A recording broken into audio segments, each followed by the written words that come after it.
Okay, this one might get me in trouble with some of you out there, because I know some people are just invested in some of this stuff. But have you ever wondered what it might be like to participate in a reality TV show? Recent entries in the genre promote a quite glamorous lifestyle or series of events that you get to participate in. You meet beautiful, intelligent people, sometimes funny people. You can actually, if you're involved in one of these shows, become something new or different in just a few weeks of filming.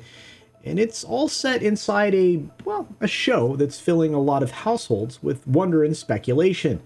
You become a star overnight. There's some pressure that goes along with that. Now, all of that might sound great to you. Sounds pretty good to most people, I would imagine. Well, you may be wrong. Enter the show, Bachelor in Paradise. Here we go.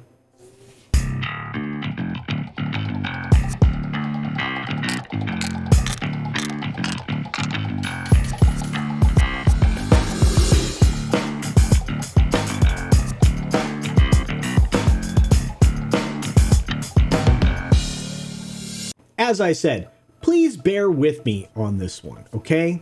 I'm coming from a good place. Maybe it's a warning. I don't know. Just don't go after me too hard, all right? In reality shows, the stakes are often overstated, of course. I mean, you're not seeing what's behind or around the cameras, right? You're just seeing what's being presented in front of you. So there's going to be immunity challenges and guest recalls that people come back to the show, or the physical challenges, or, maybe even a brain game or two. That does happen. Does happen sometimes. And sometimes there's an eating challenge, which I think is gross. But there's always a direction that the showrunners, the producers, they want to go a particular direction. And to say that the show is completely unscripted is, well, it's misleading. It's kind of a lie, because the showrunners always know what they want to have happen, and they kind of pick some of their favorite horses along the way. And sometimes that narrative is fairly transparent, and sometimes it's, not. It's very well done. And I'm sorry to burst your bubble out there. A lot of people want to believe that everything that's happening is 100% true. Some of it is. Even on the so-called dating shows that a lot of people are hooked on. I mean, I'm sure a lot of you follow the ladies over at Poor Choices. And on those dating shows that those ladies like, there's very little, I should say, that isn't going on or going according to somebody else's plan. The only time that I would say that mostly these real events outside of Naked and Afraid are taking place would be probably the first season of Survivor, if you remember way back to Mr. Hatch. In fact, there was even a movie exposing all of this, going way back to the first, and I'm using quotes here, reality shows, because game shows were the original reality television. A lot of people don't realize that. And the film I'm referring to is a wonderful one called Quiz Show. And it factors into what is truly the mechanic that's almost always in play here. It's the drama of life imitating art, which is so imitating life or some such. Kind of a round robin, chicken, egg, chicken. Anyway, a recent article from The Wrap on the pro side has blown up the luxurious life that's supposedly lived by folks on the prestigious reality shows like The Bachelor, most specifically The Bachelor in Paradise. And speaking out after his recent exit, Andrew, a beloved member of that recent cast, he states for the record that as a group, and this is his words, we had very few days when we were all truly happy. Wow, quite a revelation. And that statement kind of takes the steam out of the glamorous image that's trying to be portrayed. Andrew goes on further here to describe his experience in a very unflattering tone and in very unflattering terms. It's hot, he says. You're filming 21 hours. And you're drunk all at the same time, and you're trying to deal with relationships, and that can be good and bad. Even if it's good, we're still emotionally stressed. Talk about being on camera for 21 hours in those circumstances. Maybe that isn't as much fun as you would think. This particular show continues to grab viewership despite the repetitive nature of just being kind of static. on a beach. And the revolving door of cast on the show also has a frantic or frenetic pace built into it. And that's been described by people on the show as quite heightened. It heightens a lot of things, including emotions. The environment is probably playing the largest role here, at least as far as Andrew's exit is concerned. And from this particular article, and again I quote, "While Andrew has found a way to cope with the difficulties he faced on the beach, he admits being on the show might not be the right fit for everyone. It's a task," he says, "not a lot of people can do. I will tell you right now, it's not for the faint-hearted." And I imagine it isn't. I don't think any of these reality programs would be for the faint of heart. I think there would be a lot of stress all day long. And in the case of The Bachelor, Bachelor in Paradise, probably all night long as well. And I can say this, that outside of shows like Fear Factor or Survivor, I never would have considered being a reality show contestant.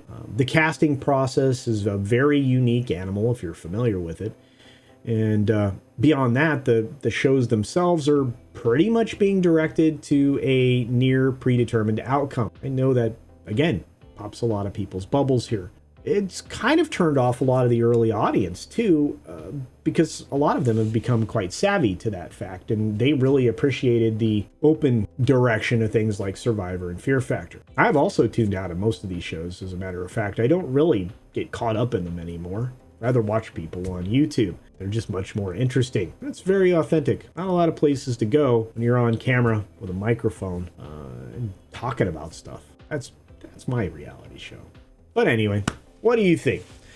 Does the early exit of a fan favorite like Andrew mark a turning point for the Bachelor franchise? Probably not. I think it's got a built-in audience forever, but hey, it's a question. And is the semi-planned nature, I'm going to say it that way, a negative for the genre? Well, in my opinion it is, but man, they got a lot of viewers most of the time. And the shows are way less expensive than the scripted television multi-camera shows. Another question, probably the last one here, and just to, fulfill my idle curiosity. Do you watch any reality programs yourself, or any particular show that you've enjoyed over the years? I'm just curious. I'm wondering. Like you said, I kind of really enjoyed Survivor early on. The Bachelor is just not my jam. Maybe I'm not drinking enough wine. Anyway, feel free to use the comment section down below and let me know. Let me know what you think and answer any of those questions or add to the conversation, because that's what that little box down there is for. And it gives me a chance to interact with each one of you. Also, interact with other creators. It really helps. Independent creators need your support. So subscribing to their channel, hitting the like button, sharing their content, and of course, commenting. Wow, that drives the algorithm, and it really helps build the channels, including mine. Also, make sure that little bell up there, I think it's up there anyway, it's up there somewhere. Make sure that thing is lit up too for all notifications, because it really does help. And with that, be sure to take care of yourself, take care of others, wash your hands, of course, because it is good hygiene. And until next time, bye.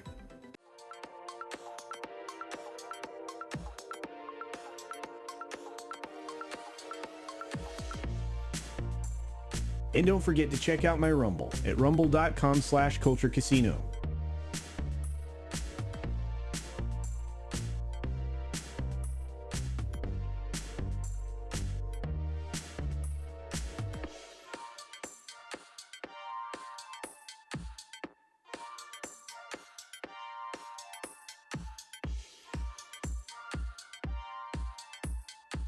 Thanks for visiting today. Be sure you're subscribed and hit that for alerts. Yay! Of course, like and share all of the videos that you can, as it helps with the algorithm. Have a great day.